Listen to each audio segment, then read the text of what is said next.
We now have our Honorable Overseas Ministers joining us. We extend them a very hearty welcome in the gathering.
Ladies and gentlemen, the Honorable Prime Minister of India, Shri Narendra Modi. Let's join in extending him a very hearty welcome in the gathering.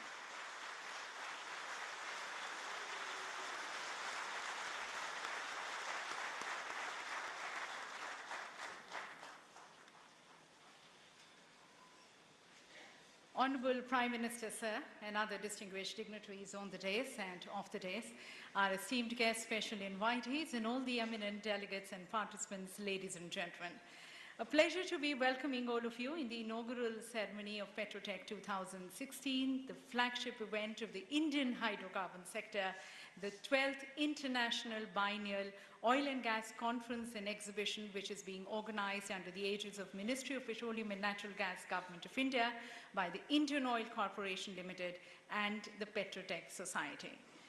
And if you see, ladies and gentlemen, this conference comes at a rather interesting juncture for India, when we are fast transcending from being a developing economy to now becoming a developed economy. Various visionary programs of our Honorable Prime Minister, be it the Make in India, the Skilled India, the Smart Cities, the Digital India, they're all transforming India into a new, vibrant and resurgent India, and foreseeing the huge demand of energy which is going to be required to fuel this growth. Our Honorable Prime Minister has already spelled out the need to have an Urja Kranti, an energy revolution which will not only address the energy security for the nation, but will also bring in energy inclusiveness for the 1.25 billion population of this country, with a tremendous promise of sustainable development. So as all of you, the who's who from the world of energy, join us today in this energy discourse for India and for the world at large, we are really glad that to lead us, to guide us, and to mentor us, we have the visionary global leader, our Prime Minister Modi ji. So let's once again, ladies and gentlemen, join in expressing thanks to him for extending his dynamic leadership to PETROTECH 2016. Thank you, Prime Minister, sir. And may I now request the Honorable Prime Minister to please inaugurate PETROTECH 2016 as per the Indian traditions and customs by lighting the ceremonial lamp. May I also request the Honorable Minister, Shri Dharmendra Pradhanji, may I request the Chairman Steering Committee, Shri B. Ashok, to please join.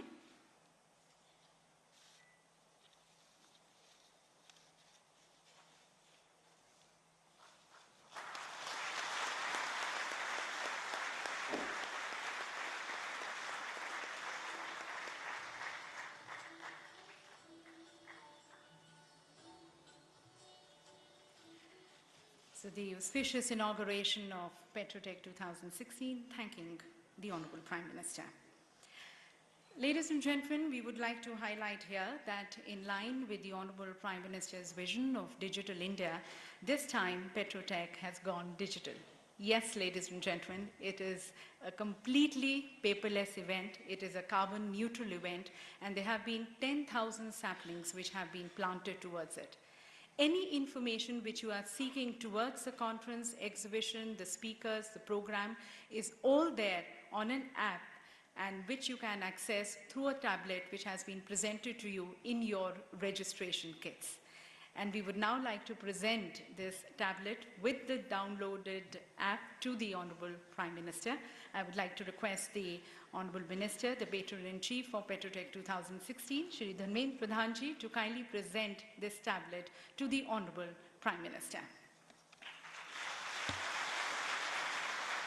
This app, ladies and gentlemen, is a complete PETROTECH information repository, and one of the most exciting and engaging part of this app is the PetroBot. This is a chat bot. Any question, any query you have, you can shoot the question and pop comes the answer. That is how simple it is.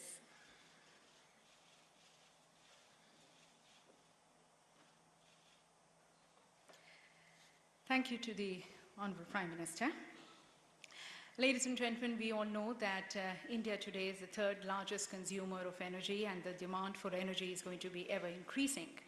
So foreseeing this, our Honorable Minister has already taken a lot many path-breaking and game-changing initiatives which have revolutionized the Indian energy landscape, adding more skill, speed, and scale to it. So we now seek his further dynamic vision and the outlook which he has for the sector, as I invite the Patron-in-Chief, Shri Narendra Pradhanji, for his welcome remarks.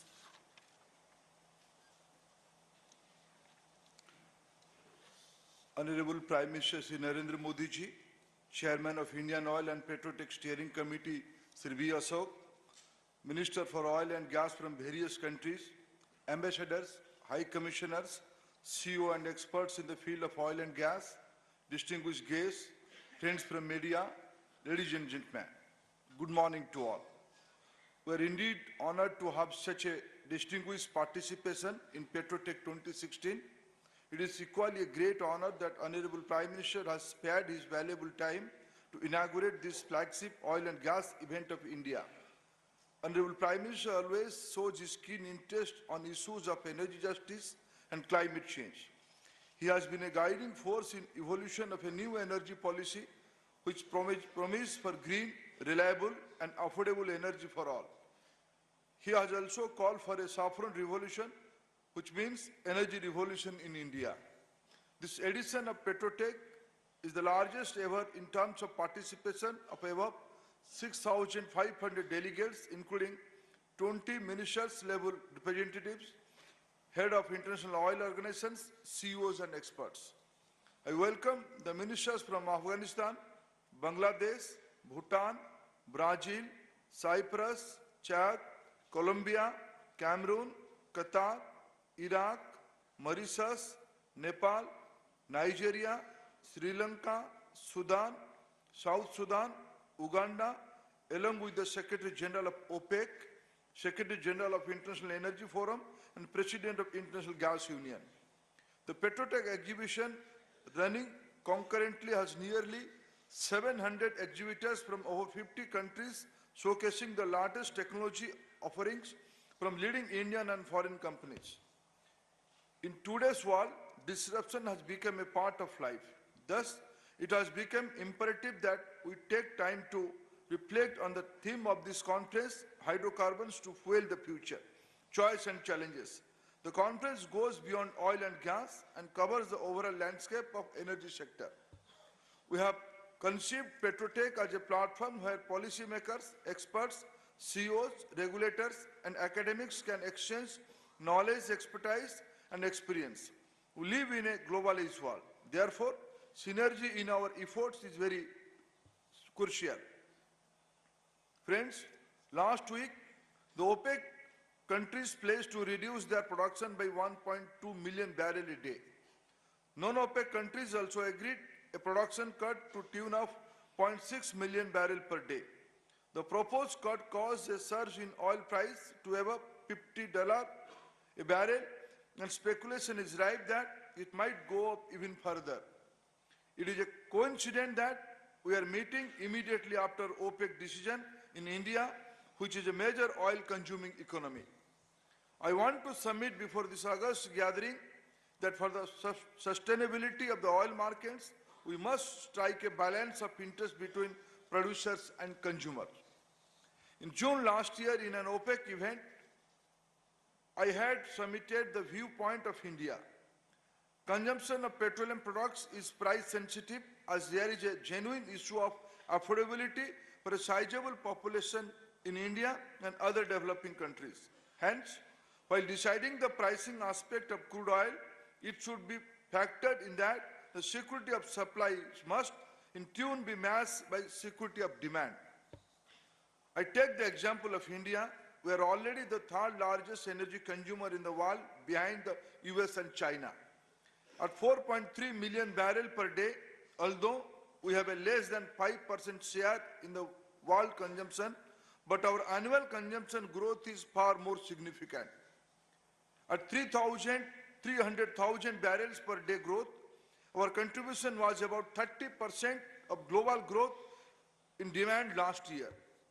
We understand that energy is the most important catalyst for achieving sustained growth. In the modern world, access to the energy should be a fundamental right of each human being. This is particularly true for India, with a rapidly growing economy and a huge aspirational population. Honorable Prime Minister is committed to provide reliable and affordable energy in a time-bound manner to a large proportion of our population who still doesn't have access to energy. I have no hesitation to confess that the fall in oil price in the last 2 years come as a timely relief for Indian economy and consumers. This has helped us to increase penetration of cleaner fuel, replacing polluting biomass among the poorer segment of the society. All of you are familiar with the international projections about high growth rate in India energy consumption. This is a healthy aspect of India's development since the per capita energy consumption figure in India is one among the lowest in the world. I am sure similar is the story in other developing countries. However, higher oil price will risk this growth trajectory and deprive the unprivileged section of the society from access to energy. In India, hydrocarbon is likely to remain an important source of energy while the share of renewable will rise. The new government in India believes in integrated approach to energy security. We have set a target to generate 175,000 megawatt from renewable energy by 2022. We are also moving ahead on cleaner coal technologies and nuclear energy areas. However, despite increase in renewables, according to the International Energy Agency estimates, India will need investment worth of nearly 600 billion up to 2030. This provides ample opportunities for companies to invest in India across the hydrocarbon value chain. In March 2015, Honorable Prime Minister in the same venue set the target of decreasing our oil import dependency by 10% by 2022 when India celebrates its 75th years of independence. After doing the groundwork, we are now confident that we can achieve this. Government of India has taken several initiatives and reforms in upstream, midstream and downstream sectors. Among other measures, we have introduced investor-friendly hydrocarbon exploration licensing policy, program for tapping unconventional sources like CBM and gas hydrates, efforts towards increase of gas share in the energy mix from 6% to 15%, building gas pipelines and LNG regasification infrastructure, switching to VS6 norms, which are equivalent to Euro 6 emission norms by 2020 for reduction of vehicular emission, adoption of ethanol blending program, promotion of 2G ethanol, and biodiesel program to develop alternate fuels. We are happy that result of recently concluded discovered small field bidding round have been very encouraging, where 134 bids were received from 34 contract areas from 42 companies, including 5 foreign companies. I would like to add that India is one of the very few places where long-term viable investment in all streams of oil and gas sector can be planned. In the light of India's commitment to COP21 and towards the United Nations Sustainable Development Goals, the India government is multiplying green initiatives and reforms to decrease India's carbon footprint. The launch of Gas for India campaign in 2016 aims at the increasing use of gas as a clean fuel in our energy mix. Recently, Honorable Prime Minister has inaugurated the Pradhan Mantri Urja Ganga projects, comprising the laying of 2,540 kilometer long gas pipeline, which will ensure supply of clean and eco-friendly fuel to eastern part of India. A large number of Indian households rely on biomass, which leads to health hazards for women. Under Pradhan Mantri Ujjwala Yojana, over $1.2 billion has been allotted to provide 50 million LPG connections to poor families. Our target is to extend the LPG connection to 75% of all households in next 3 years. We launched the highly successful DBT in LPG in January 2015, which has been recognized by the Guinness Book of World Records as the largest direct cash transfer scheme in the world. This scheme has brought transparency, eliminated multiple or duplicate connections, and also reduced leakage in subsidy. PETROTECH this year will also witness participation of key Indian ministers and chief ministers of states who will provide their 360-degree perspectives. Every new edition of PETROTECH tells a new story of rising India. It is pertinent that this year the tagline for the event is "Energy is here." I am sure the PETROTECH will serve as a vibrant opportunity for all stakeholders to connect with this energy called India. I expect PETROTECH 2016 will be an enriching experience for delegates, our distinguished guests and invitees. Thank you, friends.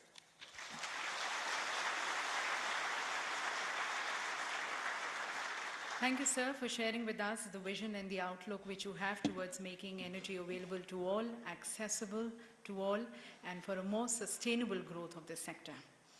Now, ladies and gentlemen, if you see, the theme of PETROTECH 2016 has been very thoughtfully designed to reflect on the key issues and challenges facing the sector, also looking into the opportunities which are opening up in the wake of the new reforms and policies which have been introduced by the government, and also to chalk out the way forward for a more sustainable growth of the sector.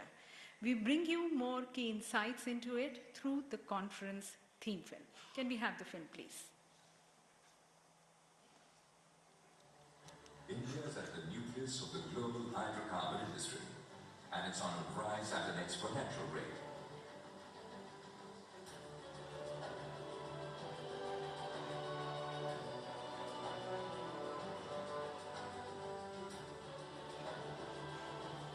As the third largest consumer of energy in the world, India is an attractive marketplace for international oil and gas investors and companies alike to partner and prosper.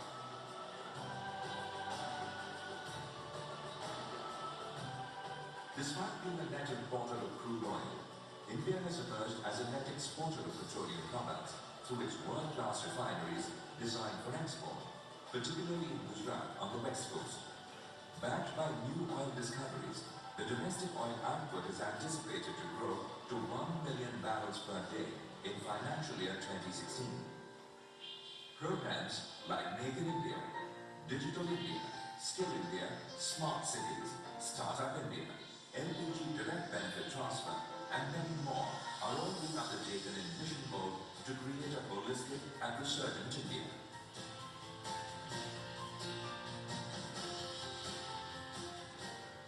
In all the three segments of the industry, numerous opportunities await India's bright future. The Government of India envisages a complete re-engineering of the upstream sector. The new strategy focuses on enhancing domestic oil and gas production and bringing vital technology and investments from abroad. With the help of HELP, the forward-looking hydrocarbon exploration and licensing policy, we are attracting investments to explore more sources of energy. In addition, a new marginal fields policy introduced by the Ministry of Petroleum and Natural Gas aims to bring into production 69 marginal oil and gas fields, freeing 89 million tons or $11 billion worth of reserves. India is also creating dedicated strategic underground crude oil storage reserves, which has led to the creation of the Indian Strategic Petroleum Reserves.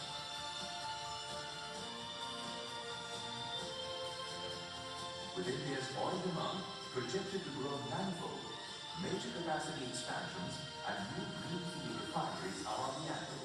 We are embarking upon an ambitious project of switching over to Euro 6 by April 2020 from the existing Euro 4. India is also a major exporter of refined petroleum products, including lubricants and petrochemicals. Sparking an innovation in this sector is the Numaligarh refinery of Assam, which is setting up a biorefinery to extract fuel-grade ethanol from bamboo, an idea whose time has truly come.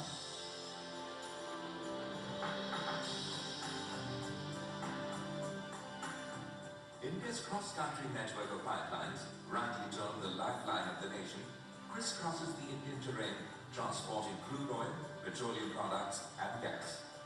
The over 30,000 plus kilometer long network of underground highway, the 10th largest in the world, transports the refined products to desired destinations all over the subcontinental country. We're also home to the longest LPG pipeline in the world, the 1,270 kilometer long Jamnagar-Doni LPG pipeline. Soon, an additional 16,000 kilometers of pipelines will see the light of day, taking India into the top 5 in the world.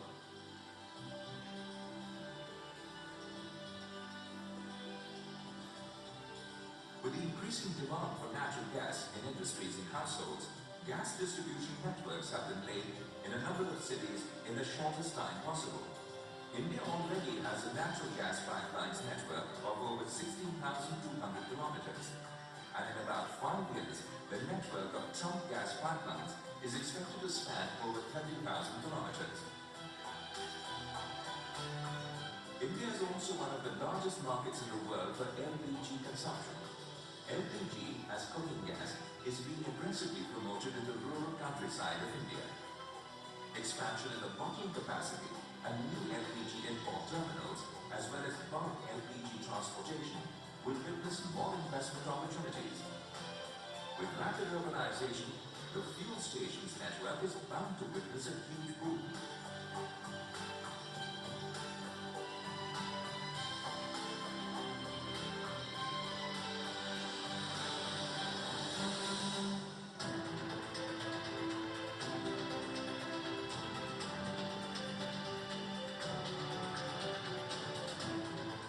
For the last 2 years, the Ministry of Petroleum and Natural Gas implemented an aggressive strategy with multiple reforms geared to meet the challenge of making energy accessible and affordable across the socio-economic divides.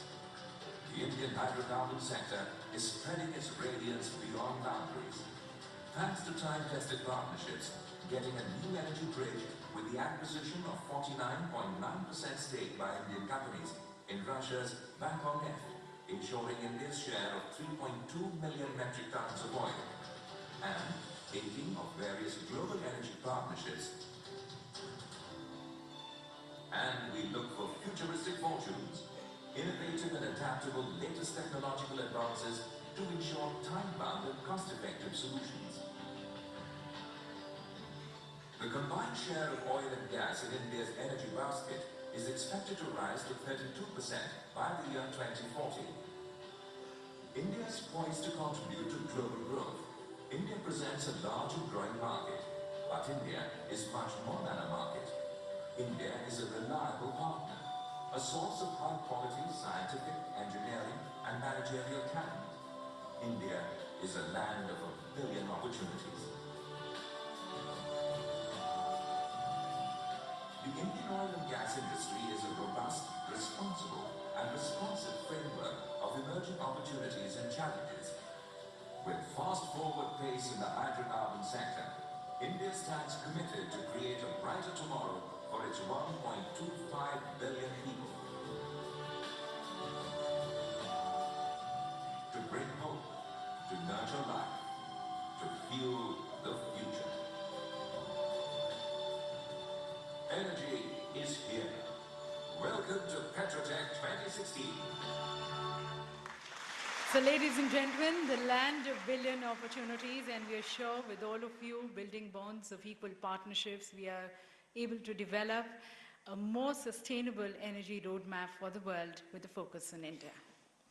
And now, ladies and gentlemen, seeking the strong mentoring and guidance of one of the most visionary, dynamic leaders of the 21st century, our Prime Minister Modi. Please join me as I request and invite the Honorable Prime Minister now for his inaugural address.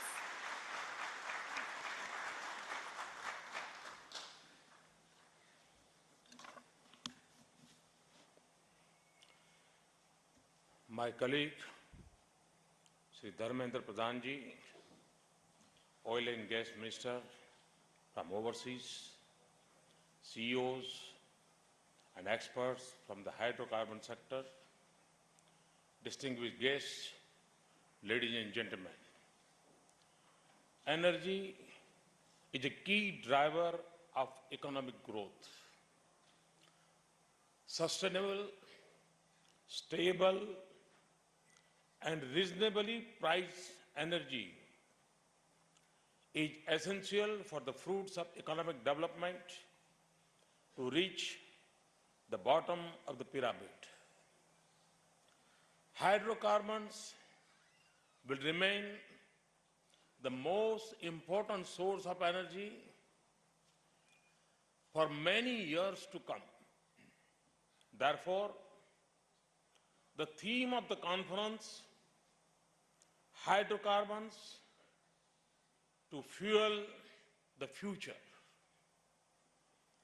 Choices and Challenges, is both apt and timely. India is today the world's fastest growing large economy. This growth has been supported by a series of policy measures. Our policies are focused on improving India's long-term economic and social prospects rather than on short-term headlines. Our efforts are showing results in terms of economic growth and development. Apart from fast growth, our economy has also been more stable than most others. While the global economy is going through a period of uncertainty, India has shown tremendous resilience. Our current account deficit has improved steadily and reached the decade low in the June quarter. Foreign direct investment in India was at the highest level in 2015-16 at a time when global FDI has fallen. According to the Bank of International Settlements, India is less vulnerable to banking distress among the major economies. India's economy is expected to grow fivefold by 2040. As per estimates, India is poised to account for 1/4 of the incremental global energy demand between 2013 and 2040. India is expected to consume more oil in 2040 than the whole of Europe. We expect manufacturing to account for 25% of GDP by 2022 against 16% now. Transport infrastructure is also expected to increase manifold. The commercial vehicle population of 13 million is projected to reach 56 million by 2040. In civil aviation, India is currently the 8th largest market in the world and set to become the world's 3rd largest by 2034. Growth in the aviation sector is expected to raise demand for aviation fuel 4 times by 2040. All this will affect energy demand. Friends, hydrocarbons will continue to play an important part in India's growth. The prospect of rapid growth places a large responsibility on India's energy sector. I am glad that so many participants from India and abroad have taken the time to come here.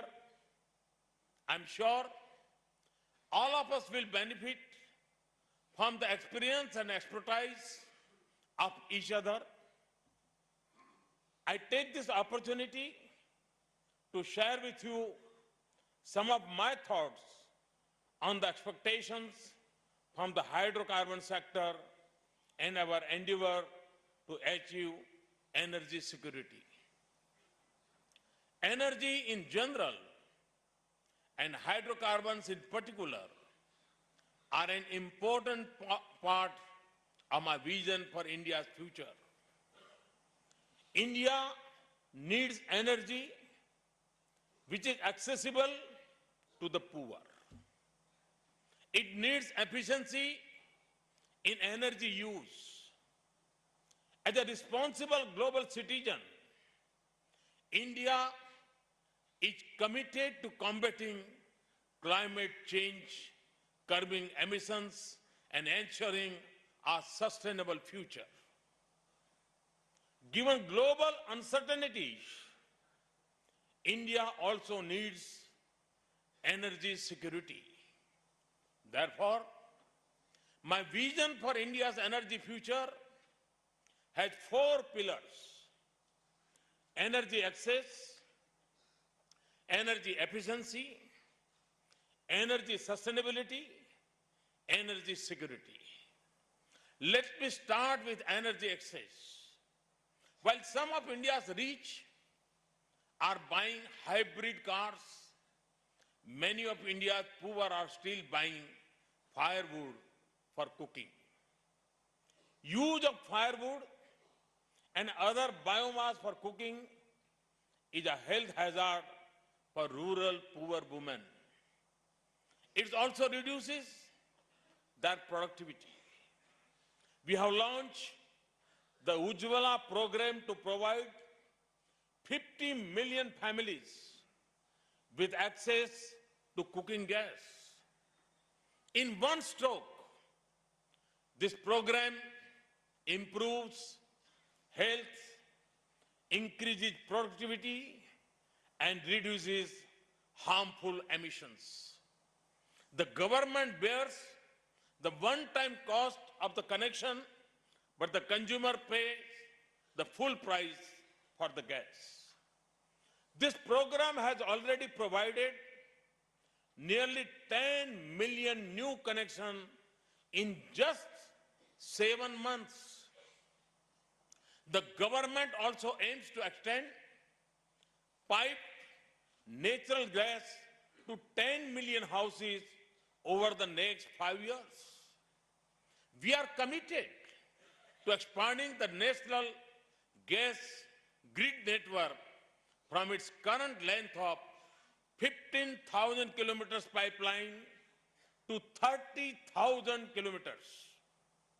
We are building a new gas pipeline to the least developed eastern region, which will become the catalyst for millions of new jobs. We are working to ensure that every village in India has access to electricity by March 2018. Let me turn to energy efficiency. India's commercial transport sector has become skewed.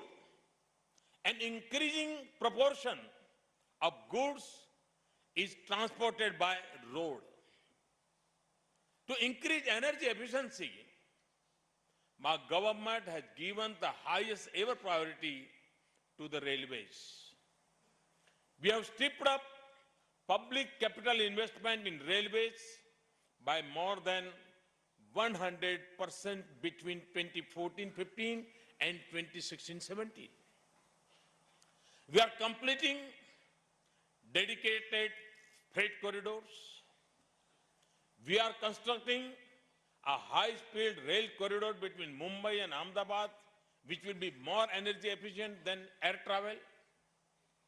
We have given a big trust to waterways, both inland and coastal. Our Sagarmala project will connect the whole of India's long coastline.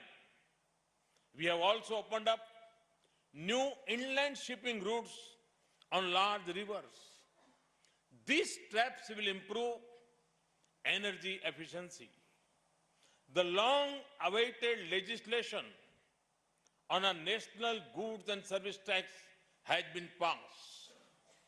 By removing physical barriers at state boundaries, GST will accelerate long-haul transport and further increase efficiency.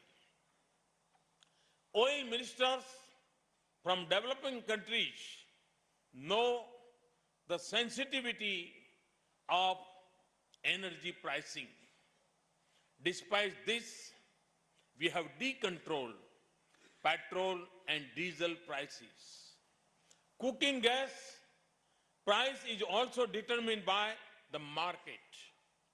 To protect the vulnerable and the middle class, a subsidy is paid directly to 169 million bank accounts.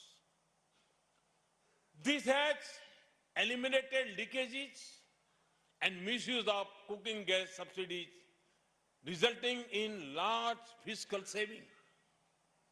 These measures too have increased the efficiency of energy use. Energy sustainability, for me, is a sacred duty. It is something India does out of commitment, not out of compulsion. India has taken the lead in committing itself to a reduction of 33% in the carbon intensity of its GDP from its 2005 level over the next 15 years. We have done this despite our low starting point in per capita energy consumption. We are also committed to produce 40% of our power from non-fossil fuel by 2030. I have set a massive target of 175 gigawatt of renewable energy by 2022. Thanks to our efforts, capacities have increased and prices of renewable energy have crashed. We have also given a big thrust to LED lights. CNG, LPG, and biofuels are cleaner fuels for the transportation sector. We need to explore options to produce biodiesel on barren lands, which will further provide financial assistance to farmers. R&D on second and third generation biofuels and fuel cells are required to meet the country's energy challenges. Let me now turn to energy security. We need to increase our domestic oil and gas production and reduce import dependence. I have set a target to reduce import dependence by 10% by 2022. This will have to be achieved during a period of increasing oil consumption. We have a strong investment-friendly policy framework in place to boost domestic hydrocarbon production. Almost 2 decades ago, India had reduced the new exploration licensing regime. This allowed 100% FDI and provided an opportunity to private players to come, invest and operate in the Indian upstream sector. However, several factors adversely affected India's domestic oil and gas output. To make India a true investor-friendly destination, we have come up with a new hydrocarbon exploration and production policy. This provides for uniform license for exploration and production for all forms of hydrocarbons, including shale, oil and gas, and coal bed methane. Open acreage policy allows bidders to choose the acreage they wish to explore. Revenue sharing model instead of profit sharing to reduce the scope of disputes. Marketing and pricing freedom for the crude oil and natural gas produce. Last year, we announced the new marginal field policy. Under this policy, 67 fields were offered for bidding. Together, these 67 fields are estimated to hold in place oil plus oil equivalent gas reserves of 89 million metric tons. The estimated recoverable reserves are of the order of 30 million metric tons. I understand that an encouraging response has been received to the bidding process, with several global companies participating. The downstream sector is now more open, creating a level playing field for all market players. The resulting competition will increase the efficiency and effectiveness of our marketing companies. Our proactive foreign policy and energy diplomacy is helping us to strengthen our ties with our neighboring countries.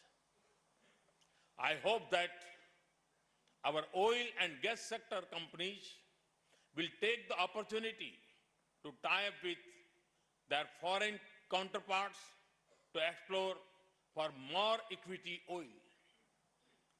Recent acquisitions of hydrocarbon assets in Russia by investing $5.6 billion for 15 million tons of equity oil equivalent are one such instance. Indian energy companies must become multinational and work towards India, Middle East, India, Central Asia, and India, South Asia energy corridors. Natural gas is the next generation fossil fuel, cheaper and less polluting. We have given priority to move towards a gas-based economy. Effort must be made to increase natural gas production while also creating import infrastructure to meet the growing domestic demand. Natural gas will also have an important balancing role to play as India's renewable energy production rises. To provide balance and peaking power, gas-based power will be critical. Friends, to achieve this vision, we need to be very efficient in terms of projects and resource management. This is an area that India needs to improve upon to remain competitive. This will not only improve our refining and processing efficiencies, but also ensure timely and efficient project completion. India has always been an inspiration for others in terms of intellectual capability and enterprise. I am confident that with initiatives like Make in India, Startup India, Stand Up India, there will be opportunities for youth to venture into Indian oil and gas sector and to bring innovative ideas. Technology development is refining, nanotechnology, catalyst development, biofuel, and alternate energy are areas we need to focus upon. The successful development of INMAX technology by Indian Oil is an example of innovative thinking which is now on the commercial application stage. My message to global hydrocarbon companies is, we invite you to come and make in India. Our constant efforts have improved India's ranking in ease of doing business. Let me assure you that our commitment is strong and our motto is to replace red tape with red carpet. Friends, on one hand, to meet the increasing demand, we need affordable and reliable source of energy. Hydrocarbons will be an essential part of this mix. On the other hand, we must be sensitive towards the environment.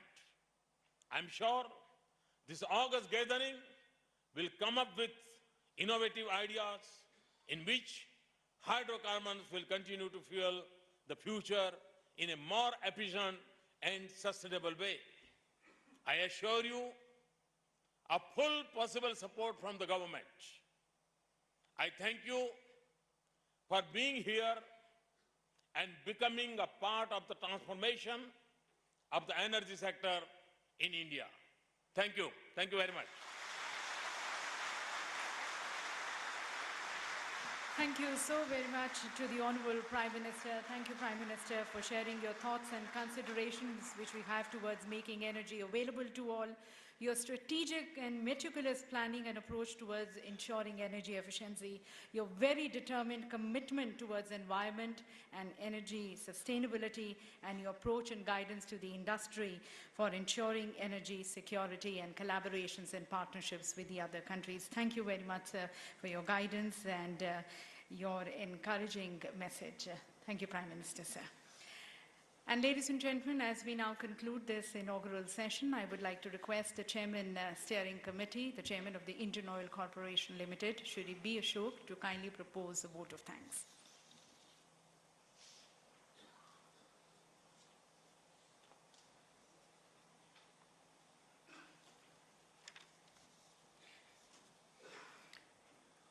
Honorable Prime Minister of India, Shri Narendra Modi ji, Honorable Minister of State Independent Charge, Ministry of Petroleum and Natural Gas, Shri Dharmendra Pradhan, Excellencies from partner countries, Excellencies from OPEC, IEA, IGU, Captains of the industry from India and abroad, senior members from various ministries, distinguished guests, speakers and invitees, members of the media, ladies and gentlemen, Namaskar. On behalf of the hydrocarbon sector in India, it's my pleasant duty to propose a formal vote of thanks at this momentous occasion. We are extremely privileged and honored by the auspicious presence of the Honorable Prime Minister of India. Respected Prime Minister, your gracious presence here this morning has been a matter of special pride, inspiration, and encouragement for all of us in the oil and gas sector. It further strengthens our resolve and commitment to the nation of which we are an organic part. Earlier in the year, sir, you had dedicated to the nation India's most modern refinery at Paradeep and called it the Vikas Deep. Your encouraging words today will further energize us to propel the Indian oil and gas sector to its highest potential. India today is poised for a quantum jump to emerge as one of the major engines of global growth and thus claim its rightful place on the global stage. To meet this enormous challenge, the Indian energy sector as a whole is gearing to play its historic role in the ongoing transformation of the country. I am also deeply grateful to the Honorable Minister, Sri Narendra Pradhan, under whose energetic leadership the hydrocarbon sector in India is poised for a takeoff to stellar heights. The essential goal of the government is to eradicate energy poverty amongst our 1.25 billion people in order to fulfill their dreams of better standards of living. This lofty goal makes this 12th edition of PETROTECH an extraordinary congregation of energy professionals, a global Urja Sangam that will herald a new dawn for the hydrocarbon sector in the country. The challenge before the Indian energy sector is daunting indeed, but with a committed and visionary leadership, nothing is impossible and a great future awaits the industry. As we embark on the path, the timeless words of the great savant, Swami Vivekananda, provides us with inspiration and energy. Don't look back, forward. Infinite energy, infinite enthusiasm, infinite daring, and infinite patience. Then alone can great deeds be accomplished. Esteemed Excellencies, guests, speakers, invitees, and friends from the media, once again, profuse thanks for your kind presence here this morning. Your presence and ideas will make PETROTECH 2016 a highly successful and memorable event. Thank you, ladies and gentlemen.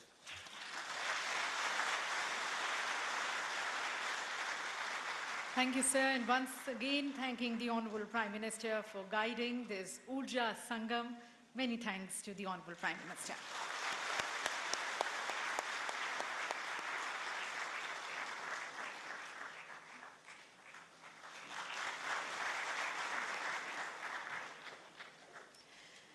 Thank you, ladies and gentlemen, to all of you also for joining us in this inaugural ceremony. Many congratulations to all of you.